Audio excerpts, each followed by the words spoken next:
Hello everyone, welcome back to Legal Cluster. আজি আমি এটা ইম্পৰ্টেন্ট টপিকক লৈ কথা পাতিম আৰু হেতুৱে হৈছে যে আমি সদায় ভাবো যে প্ৰিপাৰেচন কৰিব লাগিছে প্ৰিপাৰেচন কৰা এটো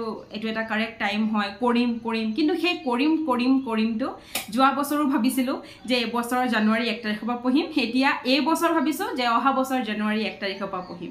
এই কিছুমান যে টপিকস আমাৰ 1 তাৰিখ সোমবাৰ পৰা পঢ়িম নেক্সট মান্থৰ পৰা পঢ়িম এই বস্তুবিলাক জীৱনৰ পৰা যদি অকনমান অটৰাই দিয়ে তেতিয়ালে চাবচোন আপোনালোকে জীৱনত কিমানখিনি আগবাঢ়িব যদি এই পাৰ্টিকুলাৰ বস্তুগিটা আপোনালোকে জীৱনৰ পৰা অটৰাই দিয়ে এতিয়া কথাটো হ'ল আপোনালোকে ভাবে যে এবাৰ মানে পঢ়িম এবাৰ মই একদম ভালকে পঢ়িম পুৰা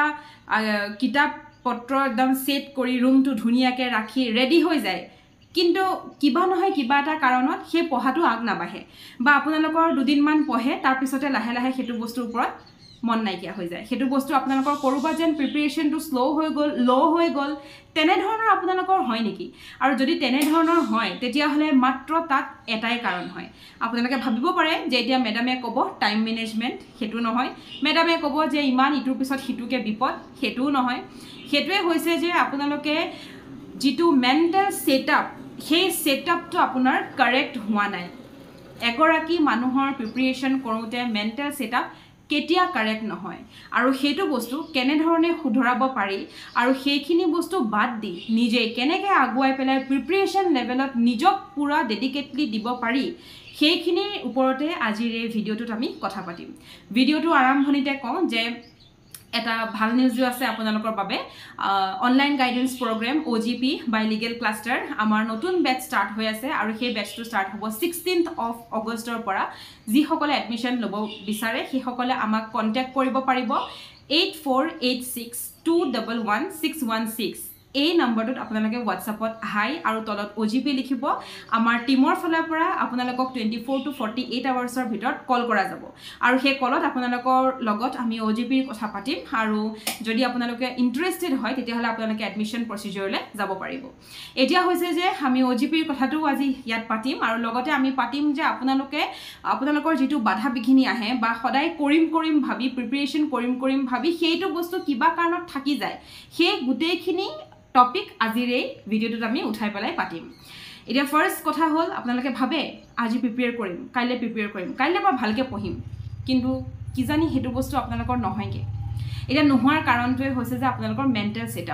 মেন্টাল সেটআপ এটা এনেকুৱা বস্তু যেটো আপুনি যদি আপোনালোকে ভাবে যে মেন্টালি মই এখিনি কাম কৰিমে সেইখিনি কাম কিন্তু আপোনালোকে কৰিব পাৰে আমাৰ মাইন্ডটো ইমান বেছি ষ্ট্ৰং হয় এগৰাকী ক্যান্সাৰ পেশেন্টক সদায় কোৱা হয় সেই পেশেন্টক সদায় কোৱা হয় যে আপোনালোকে আপুনি মানে যাৰ হয় তেওঁ কোৱা হয় যে আপুনি মেন্টালি কিন্তু একদম পুৰা মেন্টালি ষ্ট্ৰং থাকিব যদিও বডিত ফিজিক্যাল বেমাৰ হৈছে কিন্তু মেন্টাল স্ট্যাটাসটো ইমান বেছি ইম্পৰ্টেন্ট বুলি কিয় ভাবে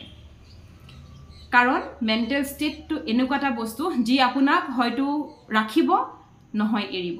গতিকে জুডিশিয়াৰী প্ৰিপাৰেচনটো সেই বস্তুটো একেই এতিয়া ভিডিওটো বনাওতে ক'বলৈ বেয়া কিন্তু মোৰ চকুত সাংঘাতিক টোপনি লাষ্ট দুদিন ধৰি পেলাই একেবাৰে সময় পোৱা নাই গতিকে সাংঘাতিক অফিসত কাম আৰু আপোনালোকে সকলোৱে জানে যে আমাৰ গুগলত এবাৰ সুমুৱাৰ পিছত আৰু আপুনি উলাই আহাৰটো ভাবিব নালাগে সুমুৱাৰ টাইম থাকে আমাৰ অফিসৰ উলোৱাৰ কোনো টাইম নাথাকে সেয়ে খুব বেছি বিজি হৈ পৰাত অকনমান চকুত টোপনি ধৰি আছে যদিও আজি ভিডিওটো মই শুট কৰিবই লাগিব যেহেতু আমাৰ নতুন বেচ এটা ষ্টাৰ্ট হৈ আছে আৰু লগতে আপোনালোকৰ এই প্ৰবলেমটোৰ কথাও আমি পাতিম গতিকে আপোনালোকৰ যেতিয়া তেনেকুৱা ধৰণৰ ষ্টেট এটা হয় মেন্টাল তেতিয়া আপুনি কি কৰিব কাম টু আ ডিসিশন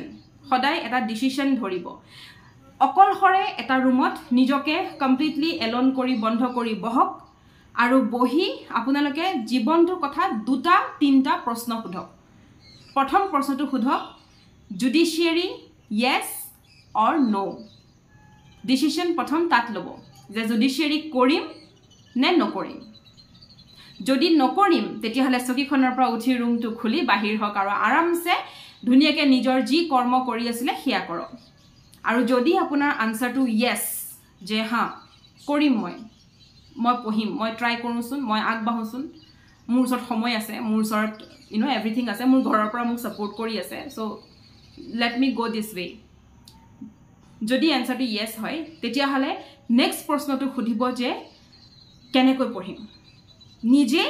নে কোচিং লৈ যদি আপোনাৰ আনসাৰ নিজেই তেতিয়াহ'লে প্ল্যান কৰক কেনেকৈ পঢ়িব আৰু যদি আপোনাৰ আনসাৰ যে নো আই নিড আ কোচিং তেতিয়াহ'লে আপোনালোকে কোচিং চেণ্টাৰ্ছখিনিৰ নাম লওক যি য'ত থাকে যদি গুৱাহাটীত থাকে গুৱাহাটীৰখিনি নাম লওক যদি আপোনালোক নগাঁৱত থাকে নগাঁৱৰখিনি নাম লওক যদি দুলিয়াজানত থাকে দুলিয়াজানৰখিনি নাম লওক লখিমপুৰ তেজপুৰ ধেমাজি শিলচৰ হাইলাকান্দি বহুতখিনি আছে ধুবুৰী সব নাম লওক সেইখিনিৰ আপোনালোকে কোচিং চেণ্টাৰ নিয়াৰেষ্ট বিচাৰক কথা পাতক তেওঁলোকৰ লগত যে তেওঁলোকৰ প্ল্যানছবোৰ কেনেকুৱা আৰু সেই প্ল্যানখিনি জনাত আপোনালোকে তেতিয়াহে গম পাব যে তেওঁলোকে কেনেকৈ প্ল্যানত চলিছে আৰু আপুনি কমফৰ্টেবল হয় নে নহয় আৰু যদি আপোনাৰ আনসাৰটো হয় যে কোচিঙৰ বাবে নহয় কাৰণ আপুনি হয়তো LLM কৰিব পাৰে হয়তো আপুনি এডভোকেসি প্ৰেক্টিছ কৰি থাকিব পাৰে তেনে ক্ষেত্ৰত আপোনালোকৰ মাইণ্ডত গাইডেন্স আহিব গতিকে গাইডেন্স প্ৰগ্ৰামবোৰ বিচাৰক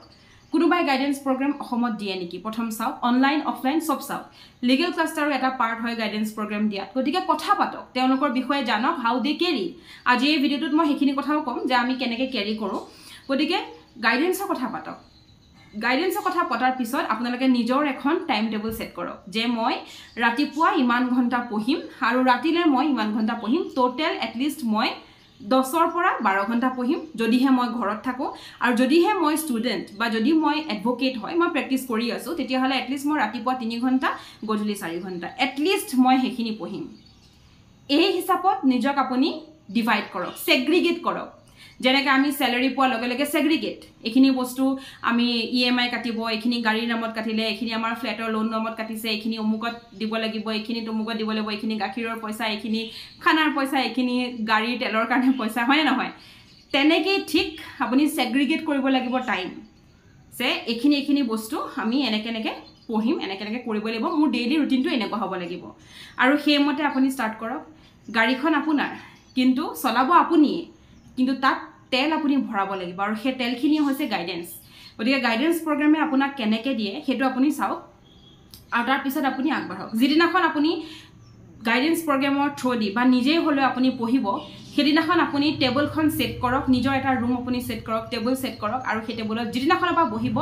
বি সিৰিয়াছ টু দ্যাট প্ৰিপাৰেশ্যন দুদিন পঢ়ি এদিন পঢ়িম দুদিন পঢ়ি এদিন পঢ়িম সেইটো হ'ব নালাগে আৰু এই দুদিন এদিনটো কেতিয়া হয় যেতিয়া মানুহৰ এটা সৰু সুৰা লক্ষ্য নাথাকে আমাৰ OGP বিশেষকৈ অনলাইন গাইডেন্স প্ৰগ্ৰামৰ কথা অকণমান কওঁ অনলাইন গাইডেন্স প্ৰগ্ৰামত আমি মেইনছ প্ৰিলিমছ ইণ্টাৰভিউ তিনিটাৰ বাবে প্ৰিপেয়াৰ কৰাওঁ আৰু এই প্ৰগ্ৰামতে আমি প্ৰথমৰ পৰাই এটা সৰু সিলেবাছ দিওঁ যাৰ বাবে ষ্টুডেণ্টজন বাউণ্ড হৈ যায় যে এইটো আমাৰ সিলেবাছ আৰু 10 দিনৰ পিছত আমাৰ পৰীক্ষা গতিকে পঢ়িব লাগিব আৰু সিলেবাছটোৰ ওপৰত আমি আমাৰ ফালৰ পৰা কমপ্লিটলি নোটছ দিয়া হয় যদি কিবা বুজা নাই সেইখিনি আকৌ পাৰ্সোনালি বুজোৱাও হয় আৰু কিছুমান পাৰ্টিকুলাৰ টপিকস ম্যাক্সিমাম থাকে যিখিনি আমি বুজাই দিওঁ এই ভিডিও কৰি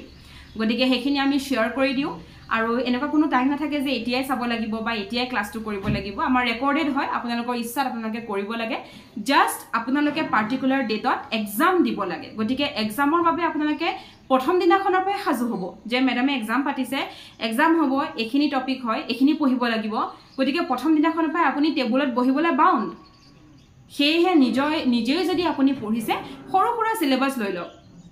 আৰু নিজকে টেষ্ট কৰক যেতিয়ালৈকে মক নিদিয়ে তেতিয়ালৈকে গম নাপায় যে আপুনি কি কৰি আছে OGPৰ ষ্টুডেণ্টৰ কিছুমান ৰিভিউ মই কওঁ ফাৰ্ষ্ট মোৰ এটা ৰিভিউ আহিছিল যে মেম 50 মাৰ্কছৰ আনসাৰ আমি কমপ্লিট কৰিব পৰা নাই সেকেন্ড ৰিভিউ আহিছে মেম 100 মাৰ্কছ 3 ঘণ্টাত নোৱাৰি ওকে আৰু থাৰ্ড ৰিভিউ এটা আছে যে মেম সব ঠিকই আছে সব লিখিছো সব ওকে কিন্তু আখৰৰ কোৱালিটি চাবচোন আৰু আনসাৰখিনি চাবচোন এটা আনসাৰ মোৰ এপেজ হোৱাগে নাই অকন লিখি এৰি দিছো কিয় এনেকুৱা হৈছে বাৰু গতিকে এই যিবিলাক সৰু সৰু প্ৰবলেম OGPৰ ষ্টুডেণ্টছৰ পৰা আমি পোৱা সেইখিনি প্ৰবলেম যদি আপোনাৰো আছে সেইখিনি ঠিক হৈ যাব এতিয়া আপোনালোকৰ লাগিব যে নাই আমাৰ হেতু প্ৰবলেম নাই কিন্তু ট্ৰাষ্ট মি আপোনালোকে LLB থাকোতে হেতু প্ৰবলেম নাছিলে কিন্তু এতিয়া যেতিয়া জুডিশিয়াৰী কাৰণে লিখে এই তিনটাৰ প্ৰবলেমৰ ভিতৰত এটা নহয় এটা ড্যাম শিওৰ 100% শিওৰ আপোনাৰ ওলাব আপোনাৰ আনসাৰ ওলাব এইকিটা প্ৰবলেম গতিকে হেকাৰণে OGP হেকাৰণে আপোনালোকে যেতিয়াৰ পৰাই প্ৰিপাৰেচন কৰিব মেইনছৰ বাবে হেদিনাখনৰ পৰাই ষ্টাৰ্ট কৰিব যেহেতু এইটো এটা ৰিভাৰ্স প্ৰিপাৰেচন হয় আমি মেইনছৰ কাৰণে প্ৰথমতে পঢ়ো তাৰ পিছতে লাহে লাহে আমি প্ৰিলিমছটো সমসাময়িকভাৱে আমি ষ্টাৰ্ট কৰোঁ এতিয়া আহি গ'ল যে অনলাইন গাইডেন্স প্ৰগ্ৰাম আমাৰ বেটচটো ষ্টাৰ্ট হ'ব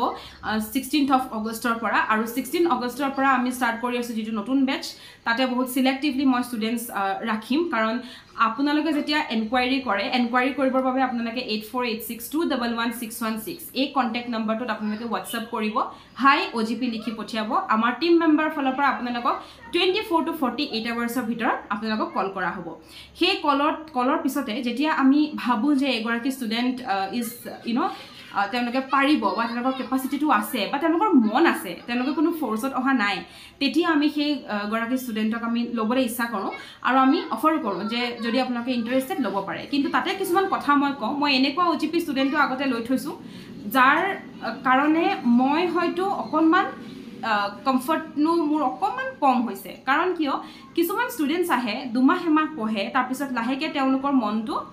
জুডিচিয়াৰীৰ পৰা উঠি যায় আৰু কয় যে মেম যেতিয়া নটিফিকেশ্যন আহিব তেতিয়াই পঢ়িম কিন্তু আপোনালোকক এটা কথা কওঁ যিকোনো ধৰণৰ কম্পিটিটিভ এক্সাম সেইটো লাগিলে UPSC হওক APSC হওক AJS হওক বা যিকোনো জুডিচিয়েল ছাৰ্ভিচ এক্সাম হওক যিকোনো ষ্টেটৰ এবছৰীয়া প্ৰিপেৰেশ্যন মাষ্ট লাগিবই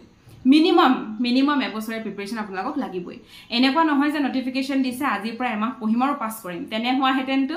সকলোৱে পাছ কৰিলে হয় ৰাইট গতিকে এইটো LLB এক্সাম নহয় এইটো আসাম জুডিচিয়েল সাৰ্ভিসৰ এক্সাম হয় গতিকে আপোনালোকে সেই হিচাপত নিজকে প্ৰিপেয়াৰ কৰিব লাগিব নিজৰ নোটছ তেনেকৈ বনাব লাগিব নিজে তেনেকৈ পঢ়িব লাগিব আৰু যিদিনাখন পা পঢ়িব একেটা গতিত গোটেই বছৰটো আপোনালোকে পঢ়িব লাগিব এনেকুৱা নহয় যে আজি পঢ়িছোঁ কাইলৈ কম আকৌ দেন একদম পুৰা বেছি আকৌ দুদিনমান পিছত একেবাৰে কম সেইটো নহয় প্ৰথম দিনাখনৰ পৰা আপুনি যিটো গতিত ষ্টাৰ্ট কৰিলে একেটা গতিতে আপুনি গোটেই বছৰটো নিব লাগিব তাতে আপোনালোকৰ থাকিব 8খনকৈ ল পেপাৰ থাকিব ইংলিছ অসমীয়া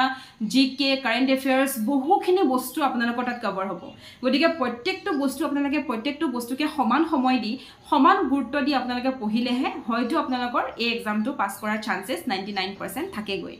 আৰু 1% সদায় ভগৱানৰ ওপৰত বুলি মানুহে কয় সেয়েহে আপোনালোকে নিজৰ ফালৰ পৰা কেনেকৈ প্ৰিপেয়াৰ কৰে সেইটো নিজৰ কথা এতিয়া আহোঁ OGP আপোনালোকক এবছৰীয়া 1+ ইয়েৰ নট এবছৰ বুলি মই নকওঁ 1+ এবছৰতকৈ প্লাছ হৈ যায় গতিকে কাৰণ এবছৰত কোৰ্চ কমপ্লিট কেতিয়াবা নহয় ডিপেণ্ডছ অন দ্য ষ্টুডেণ্টছ চ' OGPত আমি প্ৰিলিমছ মেইনছ ইণ্টাৰভিউ তিনিটাই আমি কেৰি কৰোঁ আৰু তাতে আপোনালোকক প্ৰথমৰ পৰাই মেইনছ আৰু প্ৰিলিমছৰ বাবে পঢ়োৱা হ'ব প্ৰথমৰ পৰাই আনচাৰ ৰাইটিংছ শিকোৱা হ'ব প্ৰথমৰ পৰাই আপোনালোকক প্ৰিলিমছৰ বাবে তৈয়াৰী কৰা হ'ব আৰু ঘঁহা মানে যেনেকৈ আমি দা কুঠাৰ নহয় দা কটাৰী এইবিলাক ধাৰ কৰোঁ আমি ৰাইট ঘঁহি ধাৰ কৰোঁ ঠিক তেনেকৈ আপোনালোকৰ ব্ৰেইনত ঘঁহনি খুওৱা হ'ব যাৰ কাৰণে হয়তো কেতিয়াবা আপোনালোকৰ খং উঠিব মেমেনো ইমান হেৰিকৈ কৈছে মেমে ইমান বেয়াকৈ কৈছে মেমে আজি এইটো বস্তু দিলে হয় কিন্তু এইটোৰ পিছত আকৌ সিটো দিলে টেষ্টো ল'ব পৰীক্ষাও পাতিব মাই গড ইমানখিনি পঢ়িবলৈ আছে ইংলিছৰ মেমেও পৰীক্ষা লৈছে অসমীয়াটো লৈছে GKটো হ'ব পৰীক্ষা চ' পৰীক্ষা হ'বই ঘঁহনি খালেহে ধাৰ হয়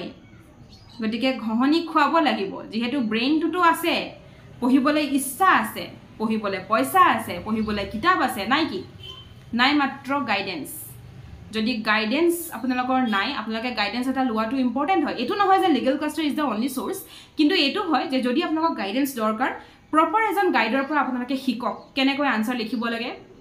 কেনেকৈ নিজকে তৈয়াৰী কৰিব লাগে আৰু যে এই আপোনালোকে যে খুল খাই যায় এতিয়াতো একেবাৰে সিজন আপোনালোক খুল খোৱাৰ একেবাৰে সিজন পিক সিজন দুৰ্গা পূজা আহি আছে লক্ষ্মী পূজা কালী পূজা বিশ্বকৰ্মা পূজা জন্মাষ্টমী গোটেইখিনিতো এতিয়া আহি আছে অক্টোবৰ নৱেম্বৰ সিজনত গতিকে এই ছেপ্টেম্বৰ অক্টোবৰ নৱেম্বৰ আপোনালোকৰ এনেকুৱা সিজন হয় যিটো সিজনত আপোনালোক খুল খাই যায় ইউ আৰ এ ফ্ৰী বাৰ্ড ঘূৰি ফুৰে পুৰা আপোনালোকৰ একোতে বাকী ইণ্টাৰেষ্ট নাই কিন্তু আমাৰ OGP ষ্টুডেণ্টক মই সেইটো সময়তে আটাইতকৈ বেছি কষ্ট দিম এবাৰ প্ৰথম পাম অৱশ্যে যোৱা বছৰ OGP নাছিলে গতিকে এবাৰ প্ৰথম পাম OGP ষ্টুডেণ্টছ দুৰ্গা পূজাৰ সময়ত তেওঁলোকক এনেকুৱাকৈ কষ্ট দিয়া হ'ব যে পূজা চাবলৈ ভাবিব লাগিব মেম ওলাই যাওঁনে এসময়ৰ টেষ্ট দেখোন সদায় পাতি আছে গতিকে তেনেকুৱা হ'ব সেয়েহে বান্ধোনটো বহুত ইম্পৰ্টেণ্ট হয় মই ষ্টুডেণ্টছখিনিক এইটো কাৰণে বান্ধি ৰাখোঁ কাৰণ তহঁতি এদিন নহয় এদিন তাৰমানে পূজা ছেক্ৰিফাইচ কৰিব লাগিব বিহু ছেক্ৰিফাইচ কৰিব লাগিব আজি যেনেকৈ মোৰ গতি মই যিদিনাখনৰ পৰা মই google.comত সোমাইছোঁ সেইদিনাখনৰ পৰা মোৰ লাইফত ন' পূজা ন' বিহু নাথিং মোৰ আটাইতকৈ মানে মোৰ কালচাৰটোত আটাইতকৈ ডাঙৰ ফেষ্টিভেল হৈছে বিহু যিটো মই ঘৰ নাযাওঁ আৰু মোৰ হাজবেণ্ডৰ কালচাৰ আটাইতকৈ ডাঙৰ ফেষ্টিভেলটো হৈছে ছট পূজা যিটোত মই ঘৰলৈ নাযাওঁ বা তেখেতৰ ঘৰলৈ মই নাযাওঁ গতিকে যাব নোৱাৰোঁ এতিয়া কথাটো হ'ল যে কেতিয়াবা লাইফত এনেকুৱা সিচুৱেশ্যন আহে আপুনি সব বস্তু এৰিব লাগিব সেয়ে এতিয়াৰ পৰা যদি অভ্যাস কৰে যে এটা ভাল ড্ৰিম হ'বলে হলে এটা ভাল পজিশন পাবলে হলে আপুনি এতিয়াৰ পৰা যদি স্যাক্ৰিফাইস কৰিব লগা হয় দেন ডু ইট কৰক আপত্তি কিহত কৰক আজি বিহু মই যেটো মাঘৰ বিহু নুখুৱাই আই থিংক 6 বছৰমান হৈ গ'ল সো কৰক তো কিছুমান সিচুৱেশ্যন এনেকুৱা ডিমান্ড হয় যত আপুনি সব এৰিব লাগিব এন্ড ইফ হে স্যাক্ৰিফাইসটো আপোনাৰ ভালৰ কাৰণে হৈছে দেন হে স্যাক্ৰিফাইসটো কৰিবলৈ ৰেডি থাকক এতিয়া আহি গ'ল যে আমি কেনেকৈ পঢ়িম সো ওজিপিত আমি কেনেকৈ পঢ়াও ওজিপিত আমি ফাৰ্ষ্টৰ ফলৰ পৰা মেইনছ প্ৰিলিমছৰ কাৰণে প্ৰিপেয়াৰ কৰোঁ দুখন সাবজেক্ট কৈ আমি স্টাৰ্ট কৰোঁ জিকে আমাৰ প্ৰত্যেক মাহে পৰীক্ষা হয় আৰু ইংলিছৰ প্ৰত্যেক মাহে হয় অসমীয়াৰ প্ৰত্যেক মাহে পৰীক্ষা হয় যেতিয়া পা সেইকেইটা সাবজেক্ট স্টাৰ্ট হয় সো অসমীয়া আৰু ইংলিছ আমি ঠিক লৰ পেপাৰখিনিৰ লগত আপোনালোকে মোৰ লগত যেতিয়া কমপ্লিট কমফৰ্টেবল হৈ যায় ওজিপিৰ লগত কমফৰ্টেবল হৈ যায় তেতিয়াই আমি ইংলিছ আৰু অসমীয়াখন স্টাৰ্ট কৰোঁ তাৰ আগত অকল ল পেপাৰ্ছ থাকে আৰু জিকে থাকে গতিকে জিকে আৰু ল পেপাৰ্ছৰ বাবে আপোনালোকক নোটছ দিয়া হ'ব পুৰা নোটছ দিয়া হ'ব আৰু জিকে যেহেতু বুজাব নালাগে গতিকে খুব কম টপিক আছে য'ত মই বুজাও নহলে আপোনালোকক নোটছ দিয়া হয় এণ্ড দেন যিখিনি ল পেপাৰ্ছ সেইখিনিৰ কাৰণে আপোনালোকক নোটছ দিয়া হয় লগতে ভইচৰ থ্ৰু দি বা ভিডিঅ' থ্ৰু দি আপোনালোকক কমপ্লিটলি সেই টপিকটোৰ ওপৰত বুজোৱা হয় আৰু যিখিনি টপিক এনেকুৱা হয় কেতিয়াবা কিছুমান টপিকত বুজাই নিদিওঁ মই অকল নোটছ দি থৈ দিওঁ কিন্তু তেতিয়াও যদি আপোনালোকে কিবা কাৰণত বুজি পোৱা নাই যেনেকৈ ৰিচেণ্টলি মই ৰাইট এগেইনষ্ট এক্সপ্লইটেশ্যনৰ ওপৰত নোট এটা দিলোঁ তেওঁলোকে বুজি নাপালে তো তেওঁলোকে মোক সুধিলে তেতিয়া মই পাৰ্চনেলি তেওঁলোকক ভালকৈ এটা ভইচ মেছেজেৰে বুজাই দিওঁ গতিকে তেনেকৈ আমাৰ ষ্টাৰ্ট হয় আপোনালোকে প্ৰথম দিনাখনৰ পৰাই এনেকুৱা হৈ যাব যে নোটটো পালোঁ নহয় মানে মুখস্থ কৰোঁ পঢ়োঁ সোনকালে কাৰণ পৰীক্ষা আছে যে নেক্সট 10 দিনৰ পিছত যে পৰীক্ষা আছে গতিকে পঢ়িবই লাগিব so you are typically you are bound to study আপোনালোকে এনেকুৱা এখন পৃথিৱীত সোমাই যাব যিখন পৃথিৱীত আপোনালোকে এপিনে ঘূৰিলেও মানে পৰীক্ষা আছে পঢ়িব লাগিব এপিনে ঘূৰিলেও পৰীক্ষা আছে পঢ়িব লাগিব গতিকে you are bound to study আৰু এনে ধৰণে যেতিয়া প্ৰিপাৰেচন আপুনি ষ্টাৰ্ট কৰিব এবছৰ যদি হেতু প্ৰিপাৰেচন ষ্টাৰ্ট কৰে আই এম ডেম শিওৰ আপোনালোকে পাছ নকৰাৰ কোনো কথাই নাথাকে গতিকে তেনেকৈ পঢ়িব লাগিব আৰু এটো এতিয়া ঢিলা এক্সাম নহয় দিস ইজ এ ভেৰি এটোত বহুত বেছি কম্পিটিশন চলে কিয় কাৰণ আমাৰ ইয়াত পোষ্ট বহুত কম ওলাই আৰু লগতে আমাৰ কোনো এজ বাৰ ধৰক বহুত বেছি আছে এজ বাৰ আছে কিন্তু হেতু গ্যাপটো বহুত বেছি এনেকুৱা নহয় যে 3 বছৰ ষ্টুডেন্টৰ ভিতৰত দিব পাৰে ল পাছ কৰাৰ পৰা 38 লৈকে দিব পাৰে তো অফ কোৰ্স এনেকুৱা কিছুমান ষ্টুডেন্টসও আহে যি ধৰক 3 বাৰকৈ ইন্টাৰভিউ দি আহিছে বা যি ধৰক এপিএসসি দি পেলাই আহিছে যি ধৰক দিল্লীত বহি বহুত দিনৰ পৰা ধৰক কোচিং কৰি আছে পঢ়িছে আকৌ মোৰ নিচিনা ষ্টুডেন্টও আহিব মই এতিয়া ধৰক কালিয়া পঢ়িলে মই যদি পাৰো মোৰ এজ আছে মই এক্সাম দিব পাৰো ৰাইট কিন্তু ধৰক মই যদি আজি অসমত থাকিলো হয় অফ কোৰ্স মই দিলো হয় সেয়ে এনেকুৱা কিছুমান ষ্টুডেন্টও থাকিব যি আপোনাতকে হয়তো বহুত জানে কিন্তু লিখা শিকা ভাল নহব পাৰে আপুনি নাজানে গতিকে আপুনি নিজক কেনেকৈ তৈয়াৰী কৰিব নিজৰ আপুনি কেইটামান বস্তু যেনে ধৰক প্ৰিলিমছৰ কাৰণে কনসেপ্ট ক্লিয়াৰ মেইনছৰ কাৰণে আনসাৰ ৰাইটিং স্কিল আৰু 3 নম্বৰ হৈছে ইন্টাৰভিউৰ কাৰণে পাৰ্সনালিটি ডেভেলপমেন্ট এই তিনটা বস্তু যদি আপোনাকে কাৰেক্ট কৰিব পাৰে তেতিয়াহলে আপোনালোকে এক্সামটো পাস কৰাৰ চান্স থাকে আৰু এটো এক্সাম বহুত ভয় খাব লগা বহুত তেনেকুৱা একো নহয় সাবলে গলে পৃথিৱীখন বহুত ডাঙৰ এটো নহয় যে আপোনালোকে মানে আহক প্ৰিপাৰেচন কৰক হেতু নহয় ইয়াৰ পৃথিৱীখন বহুত ডাঙৰ হয় যেতিয়া ওজিপিত ষ্টুডেন্ট আহে মই প্ৰথম দিনা হেতু কথা কওঁ যে সাবা কিন্তু পৃথিৱীখন বহুত ডাঙৰ সৰু কিন্তু নহয় once তুমি হুমাই গলা এজিএছত দেন তুমি গম পালা যে ও শিট 2000 প্লাস আমাৰ সেকশন আছে দেখোন পঢ়িব লগা গতিকে হেতু হয় কিন্তু তাৰ মাজত কিছুমান ট্ৰিক্স যেনেকৈ আমি কেনেদৰে সৰু সৰুকৈ আমি প্ৰিপাৰেচন কৰিম আমি কেনেদৰে সেকশনাল ওয়াইজ আমি প্ৰিপাৰেচন কৰিম আৰু নিজকে আমি কেনেকৈ বস্তুটোৰ কাৰণে তৈয়াৰী কৰি মক টেষ্ট এটা দিম আৰু নিজকে চাম যে আমি কেনেধৰণে আনসাৰবোৰ প্ৰস্তুত কৰিছো কেনেধৰণে ফ্ৰেম কৰিছো কেনেধৰণে আমি ৰাইটিং স্কিল কেনেকুৱা এনেকুৱা ষ্টুডেন্ট আছে যি প্যাৰাগ্ৰাফৰ ওপৰত প্যাৰাগ্ৰাফ চেঞ্জ কোড কৰে এটা আনসাৰ কিমানখিনি দীঘল লিখিব লাগে এই গোটেইখিনি বস্তুকে লৈ এটা কোচিং বা এটা গাইডেন্স স্টাৰ্ট হয় সেয়ে আজি আপোনালোকক মই এইটোৱে ক'ব বিচাৰিলো লাষ্টত যে যি সকলে ভাবে আজি পঢ়িম কাইলে পঢ়িম সেই সকলে প্ৰথম মেন্টাল ষ্টেট ঠিক কৰিব লাগিব আৰু এটা ষ্টেটলে এটা ডিসিশন আহিব লাগিব যেটো মই আপোনালোকক শিকালো ৰুমত বহি কেনেকৈ ডিসিশন লব এন্ড দেন আপোনালোকে স্টাৰ্ট কৰিব যেদিনাখনৰ পৰা সেইদিনাখনৰ পৰা আপুনি ভাবিব লাগিব যে আজিৰ পৰা মই এজনী জুডিশিয়াল সাৰ্ভিস অফিচাৰ এই কথাটো যেদিনাখন ভাবি লব and trust me আপুনি বহুত সিৰিয়াস হ'ব আৰু সেই সিৰিয়াসনেস আপোনাৰ তেতিয়া আহিব যেতিয়া আপুনি গম পাব আপোনাৰ মাজত কিমান লেক আছে সদায় এনেকুৱা লাগে যে এক্সাম দিম পাৰিম হৈ যাব দুমাহ পঢ়িলে মইতো একদম মানে এলএলবিত ফাৰ্স্ট ক্লাস ফাৰ্স্ট আছিলো মই হৈ যাব মোৰ কিন্তু এলএলবিৰ ফাৰ্স্ট ক্লাস ফাৰ্স্টেও হিমান নম্বৰ নাপায় যিমান এজন তেনেকৈ ষ্টুডেণ্টে পায় যিজন ষ্টুডেণ্টে এই এক্সামটোৰ বিষয়ে বুজিছে পঢ়িছে আৰু তেওঁ প্ৰিপেয়াৰ কৰিছে সো প্ৰিপেয়াৰেশ্যনটোৱে হৈছে মেইন আপুনি LLBত যিমান নম্বৰ নাপালেও এতিয়াৰ যেটো প্ৰিপেয়াৰেশ্যন হ'ব এই প্ৰিপেয়াৰেশ্যনটোৱে হ'ব আপোনাৰ লাইফৰ ৰোলাৰ কোষ্টাৰ ৰাইড গতিকে আপোনালোকে প্ৰিপেয়াৰেশ্যন কৰাটো ইম্পৰ্টেণ্ট হয় যদি হে ইন্টাৰেষ্টেড হয় সেয়েহে যদি আপোনালোকে অনলাইন গাইডেন্স প্ৰগ্ৰামত জয়েন কৰিম বুলি ভাবিছে ইন লিগেল ক্লাষ্টাৰ আপোনালোকে কন্টেক্ট কৰিব পাৰিব 8486211616 এই নম্বৰত WhatsAppত হাই OGP বুলি পঠিয়াই দিব আমাৰ টিমৰ ফালৰ পৰা আপোনালোকক 48 আৱাৰ্ছৰ ভিতৰত কন্টেক্ট কৰা যাব আজিলৈ ইমানেই আৰু নেক্সট এটা ভিডিঅ'ত আকৌ লগ পাই আছো আপোনালোকৰ যদি কিবা কমেন্ট থাকে কিবা যদি প্ৰশ্ন থাকে মনলৈ যে মেম এটো কেনেকৈ হ'ব কেনেকৈ কি কৰা যায় তেনেকুৱা ধৰণৰ প্ৰশ্ন আপোনালোকে মোক কমেন্টত জনাব সেই কমেন্টখিনি আমি নোট কৰো আৰু নোটৰ মতে আমি আপোনালোকৰ লগত কন্টেক্টত আহিম বা নেক্সট ভিডিঅ'টো সেই টপিকটোৰ ওপৰতে বনোৱা হ'ব আজিলৈ ইমানেই আকৌ নতুন এটা ভিডিঅ'ত লগ পাই আছো নমস্কাৰ